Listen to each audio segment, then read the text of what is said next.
Assalamualaikum warahmatullahi wabarakatuh. Kembali lagi bersama saya Putri Ahira.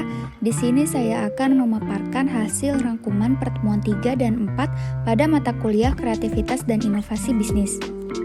Di sini ada tentang saya, nama Putri Ahira, NPM 112111435, Universitas Teknologi Digital. Pertama-tama tentang mengelola kreativitas. Wirausahawan memiliki jiwa kreatif. Hal ini didukung oleh cara-cara berpikirnya yang kreatif. Pemikiran kreatif didukung oleh dua hal, yaitu pengarahan daya imajinasi dan proses berpikir ilmiah. Dengan pemikiran yang kreatif, berbagai macam permasalahan dapat diatasi dengan baik. Ada beberapa hal yang dapat membantu mengembangkan kemampuan pribadi dalam program peningkatan kreativitas sebagaimana dikemukakan oleh James L. Adams tahun 1989. Yang pertama, mengenali hubungan. Yang kedua, kembangkan perspektif fungsional. Yang ketiga, gunakan akal. Dan yang keempat adalah hapus perasaan ragu-ragu. Menurut Renshaw tahun 1999 menyatakan ciri-ciri tentang pemikiran kreatif sebagai berikut. Yang pertama, sensitif terhadap masalah. Yang kedua, mampu menghasilkan sejumlah ide besar. Yang ketiga, fleksibel. Yang keempat, keaslian. Yang kelima, mau mendengarkan perasaan. Yang keenam, keterbukaan pada gejala bawah sadar. Yang ketujuh, mempunyai motivasi. Yang kedelapan, bebas dari rasa takut gagal. Yang kesembilan, mampu berkonsentrasi. Dan yang terakhir, mempunyai kemampuan memilih. Kemudian, kreativitas akan terhalang muncul oleh sebab yang pertama, mencari jawaban soal hanya satu yang benar. Yang kedua, fokus pada harus logis, tidak boleh aneh-aneh, tidak boleh think something different. Seseorang takut berbeda pendapat, apalagi dengan atasan, padahal ide seseorang bisa menjadi sumber yang sangat positif untuk kemajuan bisnis yang sering muncul dalam bentuk intuisi. Kemudian yang ketiga, harus taat pada aturan. Yang keempat, tetap konstan pada praktek yang dilakukan selama ini.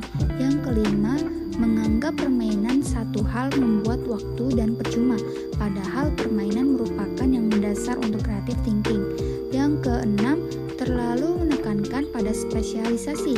Yang ketujuh, menghindar dari sifat ambiguity dan sifat mendua.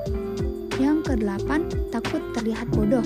Yang kesembilan, takut salah dan takut gagal. Dan yang terakhir, terpaku pada stigma saya tidak kreatif. Kemudian ada bentuk-bentuk kreativitas karyawan perusahaan. Yang pertama, inovasi untuk proses kerja yang optimal. Kreativitas karyawan bisa saja disalurkan melalui inovasi-inovasi baru dalam melakukan proses kerja yang ada, sehingga hal ini nantinya akan mendorong pekerjaan yang dilakukan bisa selesai secara lebih efektif dan efisien. Yang kedua, terobosan baru dalam lingkungan kerja yang sehat. Tidak hanya dalam pekerjaan yang dihadapi, kreativitas terhadap suasana kerja yang ada di seputar kantor juga bisa menjadi salah satu wujud nyata, sehingga pada akhirnya bisa menciptakan lingkungan kerja yang lebih nyaman pada karyawan. Yang ketiga adalah mencari solusi terbaik untuk persoalan yang dihadapi. Ada kalanya dalam melakukan bentuk pekerjaan terhadap kendala dan masalah. Di sini peran kreativitas karyawan diuji secara tidak langsung. Karyawan bisa saja mengajukan idenya untuk memberikan solusi terhadap kendala yang sedang dihadapi, sehingga pekerjaan tidak terhambat dan bisa selesai tepat waktu. Yang keempat adalah melakukan kolaborasi satu dan yang lain. Menggabungkan pemikiran satu dengan yang lain umumnya akan menghasilkan bentuk ide yang jauh lebih efektif dan lebih baik. Kemudian yang kelima adalah memberi masukan. Beragam ide bisa saja dituangkan dalam bentuk masukan kepada perusahaan. Hal ini umum dilakukan saat karyawan melihat ada hal-hal di dalam perusahaan itu sendiri yang masih bisa dioptimalkan, sehingga nantinya dapat memberikan hasil yang maksimal. Kemudian beralih ke inovasi produk. Pengertian inovasi adalah suatu proses atau hasil pengembangan ide atau pemanfaatan suatu produk atau sumber daya yang telah ada sebelumnya, sehingga memiliki nilai yang lebih berarti. Sedangkan produk adalah suatu barang atau jasa yang dapat dipasarkan untuk memenuhi kebutuhan dan keinginan masyarakat.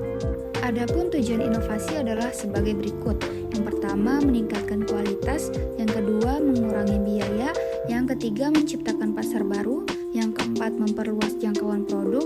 Yang kelima, mengganti produk atau layanan. Dan yang terakhir adalah mengurangi konsumsi energi. Kemudian ada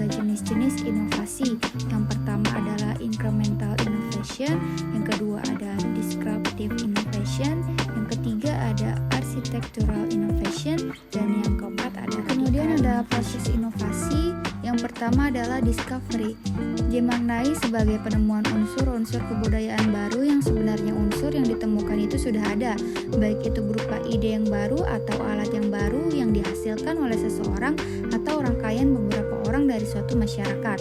Misalnya, penemuan benua Australia, benua Amerika, jenis hewan baru, planet baru, dan sebagainya. Semuanya sebenarnya sudah ada, namun baru ditemukan oleh si penemu. Kemudian yang kedua adalah invention, dimaknai sebagai penciptaan sesuatu yang baru.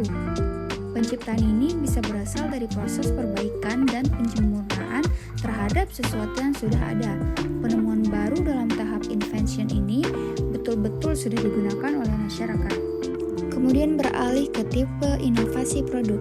Menurut Kotler dan Best tahun 2004, pendekatan-pendekatan mengenai pengembangan produk baru yang didasarkan pada asumsi pasar tetap yaitu yang pertama, inovasi berbasis modulasi, yang kedua, inovasi berbasis ukuran, yang ketiga, inovasi berbasis kemasan, yang keempat, inovasi berbasis desain, yang kelima, inovasi berbasis pengembangan bahan komplementer, dan yang terakhir, inovasi berbasis pengurangan upaya.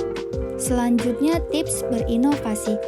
Melakukan terobosan atau inovasi dapat dimulai dari hal-hal yang sederhana, seperti 1. Memanfaatkan teknologi. Teknologi modern memberikan kontribusi yang signifikan dalam hal proses produksi dan operasional bisnis.